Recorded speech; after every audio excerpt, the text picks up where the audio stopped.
Hello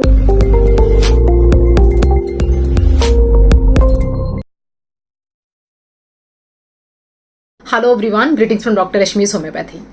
आज की इस वीडियो में हम जानेंगे एक बहुत इंपॉर्टेंट कंडीशन, कशिंग सिंड्रोम या कशिंग डिजीज़ के बारे में। ये जो बीमारी होती है आपके जो एड्रिनल ग्लैंड्स होते हैं उसके कारण होने वाली बीमारी है। एड्रिनल ग्लैंड्स यानी आपके किडनी के ऊपर ट्रायंगुलर शेप के 2 ग्लैंड्स होते हैं और इनका काम होता है हार्मोन्स रिलीज करना, और ये हार्मोन्स का बहुत इंपॉर्टेंट रोल होता है बॉडी के अंदर। ये जो एड्रिनल ग्लैंड्स होते हैं ये एक्शन करते हैं जब इनके ऊपर पिट्यूटरी यानी हमारा जो मास्टर ग्लैंड जो हमारे हेड में होता है, जब उनको सिग्नल देता है तो ये हार्मोन्स को रिलीज करते हैं। अब ये हार्मोन्स को कम रिलीज करते हैं तभी भी बीमारी हो सकती है, हार्मोन्स को ज़्यादा रिलीज करते हैं कभी भी बीमारी हो सकती है। अगर ज़्यादा रिलीज करेंगे तो होता है कशिंग डिजीज, जिसके बारे में आज हम इस वीडियो में जानेंगे। एड्रिनल ग्लैंड ट्रायंगुलर शेप के 2 ग्लैंड्स होते हैं जो आपकी एक एक किडनी के ऊपर रखे हुए होते हैं। इनके 2 लेयर्स होती हैं, अंदर वाली लेयर और बाहर वाली लेयर। जो बाहर वाली लेयर होती है जिसको हम कॉर्टेक्स के नाम से जानते हैं, उससे 3 सेट ऑफ हार्मोन्स निकलते हैं, मिनरलोकॉर्टिकॉइड्स, ग्लूकोकॉर्टिकॉइड्स और सेक्स हार्मोन्स। अभी मिनरलोकॉर्टिकॉइड्स यानी आपकी बॉडी के अंदर मिनरल्स को बैलेंस करेंगे, ग्लूकोकॉर्टिकॉइड्स यानी आपकी बॉडी के अंदर ग्लूकोज को बैलेंस करेंगे, और सेक्स हार्मोन्स यानी आपके एंड्रोजेंस होते हैं जो आपके सेक्स हार्मोन्स को बैलेंस करते हैं। अगर इन्हीं की एक्सेस हो जाती है तो आपको एक बीमारी होती है जिसको हम कशिंग डिजीज के नाम से जानते हैं। कई बार कशिंग डिजीज और कशिंग सिंड्रोम साइमल्टेनियसली यूज किया जाता है, तो थोड़ा सा डिफरेंस होता है दोनों में। कशिंग सिंड्रोम का मतलब ये हुआ कि प्रॉब्लम आपके एड्रिनल ग्लैंड के अंदर है, तो अगर प्रॉब्लम वहाँ पे है, लोकल प्रॉब्लम है तो एड्रिनल ग्लैंड के प्रॉब्लम है तो उसको हम सिंड्रोम बोलते हैं। अगर प्रॉब्लम पिट्यूटरी ग्लैंड में है जिसमें इसको सिग्नल देना है, तब इस बीमारी को हम कशिंग डिजीज जानते हैं। और इसी आधार पर 2 टाइप्स में डिवाइड किया जाता है कशिंग डिजीज, प्राइमरी कॉज और सेकेंडरी कॉज। तो प्राइमरी का कॉज का मतलब यह हो कि अगर एड्रिनल ग्लैंड में ही कोई प्रॉब्लम है तो ये प्राइमरी कॉज है। सेकेंडरी कॉज का मतलब हुआ कि अगर पिट्यूटरी ग्लैंड ने इसको सिग्नल नहीं दिया या बहुत ज़्यादा ओवर सिग्नल दिया तब आपको कशिंग डिजीज हो सकती है। कम सिग्नल दिया तो आपको एडिसन्स डिजीज होती है। तो एडिसन्स डिजीज और कशिंग डिजीज दोनों ही बीमारियां आपके एड्रिनल ग्लैंड के कारण होती हैं। अगर काम ही नहीं कर रहा है, आपको सिग्नल ही नहीं मिल रहा, या आपका ग्लैंड खुद ही काम नहीं कर रहा, तो एडिसन्स डिजीज हो सकता है।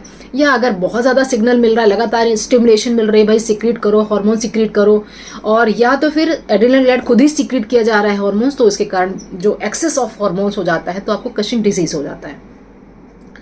अब ये जो कशिंग डिजीज होता है ये प्राइमरी और सेकेंडरी 2 कारणों से हो सकता है। अगर प्राइमरी यानी एड्रिनल ग्लैंड के अंदर कोई कैंसर डेवलप हो रहा है, कैल्सिफिकेशन हो रही है, या वहाँ पे कोई ट्रॉमा हुआ है, या वहाँ पे टीबी हुई है, या वहाँ पे कई बार ऑटो इम्यून डिस्ट्रक्शन भी एड्रिनल ग्लैंड का होने लगता है, तो इसके कारण भी आपका जो एड्रिनल ग्लैंड होता है वो एक्सेसली हाइपर एक्टिव हो जाता है। इसके अलावा जो सेकेंडरी है उसमें over stimulation of the pituitary gland हो रहा है, तो बहुत ज़्यादा आपको हार्मोन रिलीज हो रहा है। ये बिल्कुल बेसिक सा मैंने बता दिया कि क्यों आपको कशिंग डिजीज होती है, क्यों कशिंग सिंड्रोम होता है, और क्या आपको एडिसन्स डिजीज होती है। ये तीनों चीज़ों के बारे में जानने के बाद हम बात करते हैं सिम्टम्स की। अगर हम इसके सिम्टम्स की बात करें तो इसके सिम्टम्स में, क्योंकि मिनरलोकॉर्टिकॉइड्स यानी एल्डोस्टेरोन बहुत ज़्यादा है जिसका काम आपके सोडियम को बना के रखना होता है बॉडी के अंदर, तो अगर आपका ये मिनरलोकॉर्टिकॉइड ज़्यादा हो गया तो बहुत ज़्यादा सोडियम अंदर रिटेन करेगा, बहुत ज़्यादा पोटेशियम बाहर निकालेगा और कैल्शियम बाहर निकालेगा, तो आपके अंदर बहुत ज़्यादा सोडियम इकट्ठा हो जाएगा जिसको हम हाइपरनेट्रीमिया बोलते हैं। और हाइपरनेट्रीमिया के कारण आपके शरीर के अंदर बहुत ज़्यादा पानी भरना शुरू होगा उसको बैलेंस करने के लिए। हाइपरकैलेमिया हो रहा है, बहुत ज़्यादा पोटेशियम बाहर जा रहा है तो बहुत ज़्यादा मसल वीकनेस होगी, मसल क्रैम्प्स होंगे बहुत ज़्यादा। कैल्शियम बहुत ज़्यादा बाहर जा रहा है तो बोन्स की प्रॉब्लम होगी, जो ऑस्टियोपोरोसिस होने जैसा चांसेस लगेगा। पेट के अंदर पानी भर रहा है तो बेली फैट हो जाएगा, बहुत ज़्यादा पेट जो है फूल जाएगा, बफेलो हम्प हो जाएगा, यहाँ पर आपको फैट जमा होने लग जाएगा, जो स्किन है वो खिंचने लग जाएगी क्योंकि बहुत ज़्यादा एक्सेसिव वेट गेन हो रहा है, तो स्किन को स्ट्रेच होना पड़ता है उस वेट को एक्यूमुलेट करने के लिए। तो इस तरह से ये सिम्टम्स सारे देखने को मिलते हैं। कशिंग डिजीज़ में ऐसे मान सकते हैं जैसे कुशन होता है, कशिंग को कुशन भी बहुत लोग बोलते हैं, तो कुशन लाइक बॉडी हो जाती है, बिल्कुल फैट बॉडी हो जाती है, लेकिन ये जो फैट होता है सिर्फ आपके पेट पे आता है, हाथ पैर दुबले पतले ही रहते हैं, मतलब पेट में बहुत ज़्यादा पानी भरने लगता है। एक बहुत इंपॉर्टेंट चीज़ होती है हर्सुटिज्म। हर्सुटिज्म के अंदर आपके बहुत एक्सेस हेयर आने लगते हैं बॉडी के अंदर, एक्सेस फैट जमा हो रहा है, एक्सेस हेयर आ रहे हैं, एक्सेस पानी भर रहा है, और जो फेस होता है बिल्कुल मून लाइक जैसे गोल सा राउंड सा फेस हो जाता है, जो आईक्यू होता है पेशेंट का बहुत लो हो जाता है, कमज़ोर हो जाता है पेशेंट। तो ये सारे सिम्टम्स भी कशिंग डिजीज़ में देखने को मिलते हैं।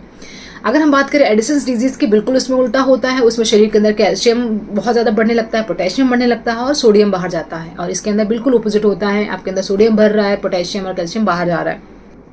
तो जो एडिसन्स डिजीज़ होता है उसके अंदर आपके शरीर के अंदर बहुत ज़्यादा वाटर लॉस होने लगता है, शरीर जो का वेट लॉस होने लगता है, जो हेयर होते हैं वो बिल्कुल हेयर फॉल होने लगता है। इसके अंदर बिल्कुल उल्टा होता है, पानी भर रहा है, हेयर फॉल नहीं, हेयर एक्सेस हो रहा है, वेट लॉस नहीं, वेट बढ़ रहा है। तो ये कशिंग डिजीज़ और एडिसन्स डिजीज़ में मेन डिफरेंस यहाँ पे आ गया। तो बेसिकली जो एडिसन्स डिजीज़ होता है, शरीर में पानी भरता है, आपके जो ग्लूकोज लेवल्स है बहुत हाई रहेंगे, आपका बीपी बहुत हाई रहेगा, जो IQ होता है बहुत लो रहेगा, एकदम डिम दिमाग का एकदम काम नहीं होता है। तो ये सारे सिम्टम्स आपको कशिंग डिजीज़ में देखने को मिलते हैं। और अगर हम इन्वेस्टिगेशंस की बात करें तो इसके इन्वेस्टिगेशन में आपको अगर हम ब्लड प्रेशर चेक करेंगे तो ब्लड प्रेशर बहुत हाई मिलेगा, ग्लूकोज के लेवल्स हाई मिलेंगे। तो इसीलिए इस हिसाब से इसका मेंटेनेंस किया जाता है, मैनेजमेंट किया जाता है कि आप ग्लूकोज की चीज़ें कम कर दें, ब्लड शुगर लेवल्स को डाउन आने पर हेल्प करें। और साथ के साथ अगर दवाइयों के साथ ही कंट्रोल किया जाता है। बहुत सारे केसेस में अगर ये कंट्रोल नहीं होता है तो एड्रेनल ग्लैंड को निकाल दिया जाता है या उसके कुछ पार्ट को निकाल दिया जाता है। अगर उससे भी कंट्रोल नहीं हुआ, यानी सेकेंडरी रीजन बन रहा है, ऊपर पिट्यूटरी में रीजन बन रहा है, तो पिट्यूटरी को रिमूव कर दिया जाता है। तो ये सारे सर्जिकल इंटरवेंशंस भी इसमें किए जाते हैं। होम्योपैथिकली भी बहुत अच्छा इसमें रिजल्ट रहता है। कशिंग डिजीज़ में होम्योपैथी और बाकी जो दवाइयाँ हैं उनको साथ में लिया जा सकता है, पैरेलल ट्रीटमेंट भी चलता है। और ये मैनेजमेंट में ये दवाइयाँ काफ़ी ज़्यादा हेल्पफुल है जो मैं आपको बताने वाली हूँ। लेकिन कोई भी दवाइयाँ जो मैं यहाँ पे बताने जा रही हूँ उसको आपको सेल्फ मेडिकेट नहीं करना है। ये इतनी छोटी बीमारी नहीं है कि आपने एक दवाई ली और उसी दवाई से आपकी एडिसन्स डिजीज़ ठीक हो गई। आपको सिम्टम्स के हिसाब से दवाई लेनी होती है, जो कि बेस्ट रहेगा कि आप डॉक्टर से मिल करके सारे सिम्टम्स बता करके अपनी दवाई का चयन करवाएं। ये दवाइयाँ आपको बहुत हद तक हेल्प करेंगी। जो एक्सेस वेट गेन हो रहा है उसके लिए, जो इचिंग बहुत ज़्यादा इसमें कॉमन है, इचिंग होता है उन सारी चीज़ों में, या जो कॉज बन रहा है, क्योंकि ये क्योरेबल डिजीज़ नहीं होती कशिंग डिजीज़, लेकिन सिम्टम्स के साथ होम्योपैथिक दवाइयों के साथ बहुत अच्छी तरह से मैनेज किया जा सकता है। अब मैं आपको कुछ इंपॉर्टेंट होम्योपैथिक मेडिसिन के बारे में बताने वाली हूँ जो कशिंग डिजीज़ में ली जा सकती है, लेकिन इनका जो प्रयोग है आप सेल्फ से ना करें, डॉक्टर की सलाह से लें। पहली दवा है क्वेरकस। क्वेरकस के जो सारे सिम्टम्स हैं कशिंग डिजीज़ के टिपिकल सिम्टम्स से मिलते हैं, यानी शरीर में पानी भर जाना, पफीनेस रहना, पूरी जगह का स्वेलिंग रखना, मेंटल रिस्पॉन्सिवनेस बहुत ज़्यादा कम हो जाना, पेट बहुत ज़्यादा निकला हुआ रहना, कई बार जो हम्प होता है वो भी इसमें दिखा जाता है। तो ऐसे केसेस में क्वेरकस नाम की दवा को लिया जाता है। अगर हम बात करें पोटेंसी की तो ये मदर टीचर में काफ़ी अच्छा इसका रोल रहता है। नेक्स्ट एक इम्पॉर्टेंट दवा है आर्सेनिक एल्बम। आर्सेनिक एल्बम ऐसे केसेस में लिया जाता है जहाँ पर रेस्टलेसनेस बहुत ज़्यादा मार्क्ड हो, वीकनेस बहुत ज़्यादा मार्क्ड हो और शरीर पे स्वेलिंग और बर्निंग बहुत ज़्यादा पाई जाती हो, और ये रात भर शरीर में जलन रहती हो, सिर में इतनी गर्मी लगती हो कि लगता है कि अपना सिर जो है फ्रिज में रख दें, इस तरह की गर्मी लगती है, और बॉडी होती है वो ठंडी होती है।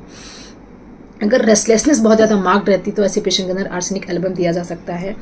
एक और इम्पॉर्टेंट दवा है हिपरसल्फ। अगर जो स्ट्राई है, क्योंकि स्ट्रेच मार्क्स बहुत ज़्यादा होते हैं, इसमें खारिश होती है, खारिश कर करके कई बार वहाँ पे पस वगैरह फॉर्मेशन भी हो जाती है, तो ऐसे केसेस में हिपरसल्फ दे सकते हैं। These are the symptomatic treatment. और इसके साथ में एक बहुत इंपॉर्टेंट दवा है एड्रेनलिन। जो एड्रेनलिन दवा है ये LCTH कंट्रोल जो केसेस होते हैं, यानी पिट्यूटरी में अगर कोई प्रॉब्लम हो रही है, वहाँ का कोई ट्यूमर है, उसके कारण एक और स्टिमुलेशन हो रही है एड्रेनल ग्लैंड की, तो ऐसे केसेस में एड्रेनलिन नाम की दवा दिया जाता है। ये होम्योस्टेसिस करता है, शरीर के इलेक्ट्रोलाइट बैलेंस को अच्छा करता है, जो एक्सेस सोडियम हो रहा है उसको बाहर निकालता है, पोटेशियम और सोडियम के लेवल को अच्छा करता है। तो ये बहुत इंपॉर्टेंट दवा हो सकती है। नेक्स्ट एक इम्पॉर्टेंट दवा है कॉर्टिसोन। कॉर्टिसोन के ऊपर मैंने सेपरेट वीडियो बनाई है, और एड्रेनलिन के ऊपर भी पूरी सेपरेट वीडियो बनी हुई है, आप डिटेल्स वहाँ से देख सकते हैं। तो जो कॉर्टिसोन नाम की दवा है, ये जो पेशेंट्स कॉर्टिकोस्टेरॉइड थेरेपी पे रहते हैं उनके लिए काफ़ी इफेक्टिव है।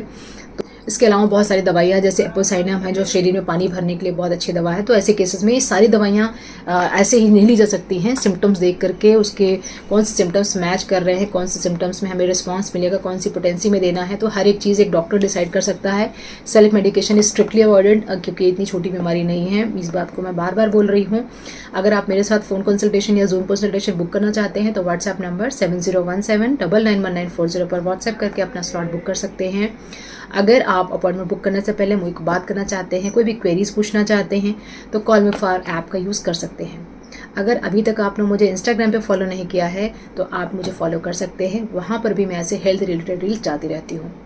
Wishing a very good health. Thanks for watching.